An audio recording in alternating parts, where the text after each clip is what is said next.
अब देखो ये जो कनेडियन प्राइम मिनिस्टर की पूरी स्पीच यहां पर छपी हुई है जो उन्होंने वर्ल्ड इकोनॉमिक फोरम पे दी पूरी, एंड इस स्पीच को सुन के सारे वर्ल्ड लीडर्स खड़े हुए अपनी चेयर से और उन्होंने तालियां बजा दी।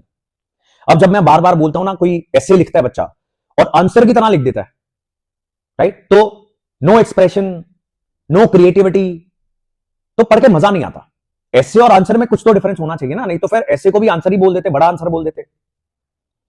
नाउ ये एक आपके सामने एग्जांपल है। आप किसी भी सिविल सर्विसेज एग्जाम में अगर ऐसे पेपर के लिए ऐसे लिख रहे हो, लैंग्वेज पेपर के लिए नहीं मैं बोल रहा, ऐसे पेपर के लिए अगर आप ऐसे लिख रहे हो, सो ये एक एग्जांपल है, number 1 example. And Shashi Tharoor के भी आर्टिकल्स बहुत अच्छे होते हैं, आज भी एक छपा है, लेकिन इससे बढ़िया आपको एग्जांपल नहीं मिलेगा अगर आप इस मॉडल को फॉलो कर लो, राइट। एंड यहां पर इंट्रोडक्शन, अब सिविल सर्विसेज में कहा जाता है बड़ी आउटस्टैंडिंग इंट्रोडक्शन लिख दो। वो क्यों कहा जाता है? बिकॉज ज्यादातर जो आंसर शीट्स होती हैं वो बहुत बोर कर देती हैं पेपर चेकर को।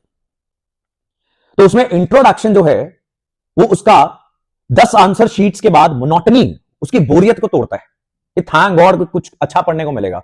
पढ़ना तो पड़ेगा ही उसको, उसका काम है।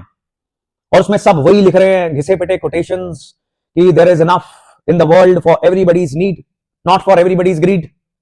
बोर हो गया, वो पक गया लिख लिख के, पढ़ के।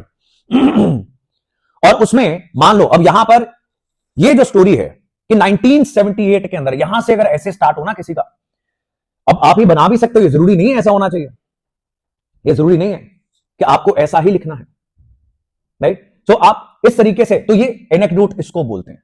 या फिर आप यहां से स्टार्ट करो, every morning a shopkeeper places a sign on his window, workers of the world unite, he does not believe in it. देखो इतनी 2 लाइन पढ़ के ना क्यूरियोसिटी जाग जाती है, कौन दुकानदार है, इसने क्यों तख्ती रखी है, और ये विश्वास भी नहीं करता उसमें, तो क्यों रखी फिर, अब मुझे जानना है।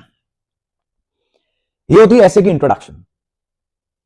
कहानियां जो हैं सोसाइटी में कोई भी सुनाए बड़ा मजा आ जाता है। जब कहानी स्टार्ट होती है कि एक बार एक ना बहुत बुजुर्ग व्यक्ति था गांव में, उसके 2 बेटे थे। अब आपकी क्यूरियोसिटी जागी, इसलिए बोला जाता है कि ऐसे जो है उसको कहानी से स्टार्ट करना होता है। लेकिन कहानियां जबरदस्ती की नहीं होनी चाहिए, उसमें मजा आना चाहिए। ऐसे राइटिंग का एक प्रिंसिपल है, अगर आपको लिख के लगा कि मजा आ गया, क्या थॉट्स निकल आए, राइट, जस्ट लाइक आप किसी शायर को सुनोगे वो कहता है मैं नहीं लिखता, भगवान लिखवाता है।